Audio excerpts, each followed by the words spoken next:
fantastic pastie. I don't know if you have pasties here, but it's like a sort of flat pie with a filling in it.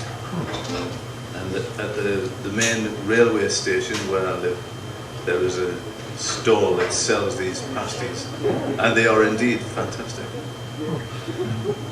And one day I drove with my wife up to the central station. She was going to get the train to London, and I realised after I waved her off and everything, and she'd gone. All I'd been thinking about was this pastie that I was going to have. I thought that was absolutely terrible. That. And I realised, you know, anybody I knew who, if they were leaving on a train, I would say, oh, I'll give you a lift. And if they were arriving by train, I'd say, oh, I'll pick you up. Yeah, don't worry. Only sort of get a pastie. And even if they were flying into Newcastle Airport, I would say, yeah, I'll meet you at the central station. You can get the metro from the airport, just so I could have a pastie. And then I started going up to meet people off the train who I didn't know. That did lead to some restraining orders, etc.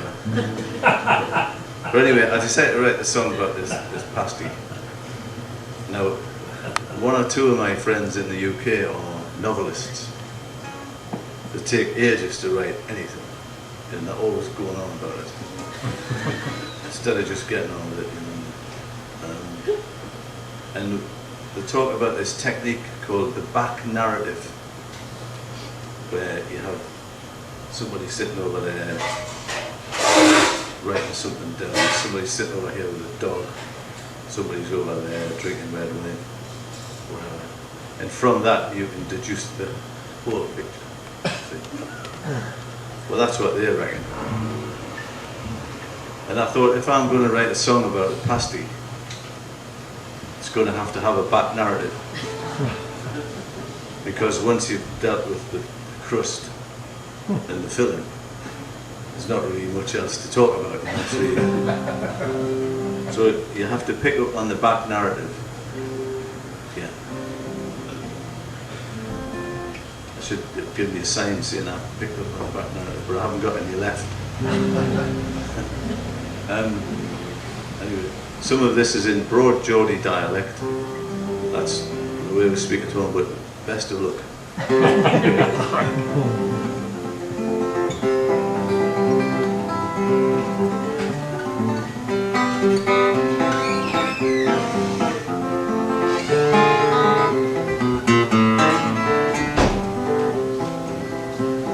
There was a fantastic pastie at the station, and I just had to have it. I said to Christine, get that smell, that pristine crust. A moment there to savour, one I wished I could record. Christine said, I'll go and check the departures board. Well, it was a fantastic pastie, a once-in-a-lifetime treat. From off a cart, a work of art, I hardly had the heart to eat. But I picked it up with both hands, no time for airs and graces. Christine said, I'll go and find a trolley for me cases. Well, it was a fantastic pastie, not just full of ligaments and gristle. Now we have a term in the UK, well in my area of the UK, for a sort of rather officious, small-minded person who tries to prevent you living your life. It's called a gadgie. Gadgies are everywhere, they'll stop you getting in anywhere you want to get into. Very sad people. Was a fantastic pastie, not just full of ligaments and gristle. And while I ate, it tasted great. The gadgie must have blown his whistle.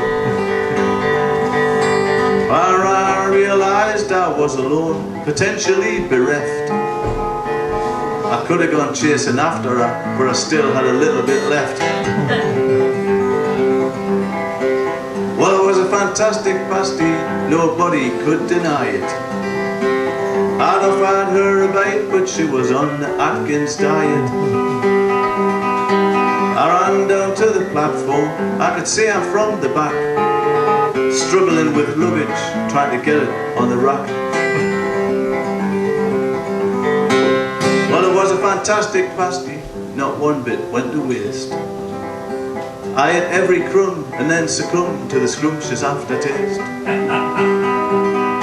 All the memories of that pastie will go with me to the grave. The train pulled out in Christie, didn't even wave.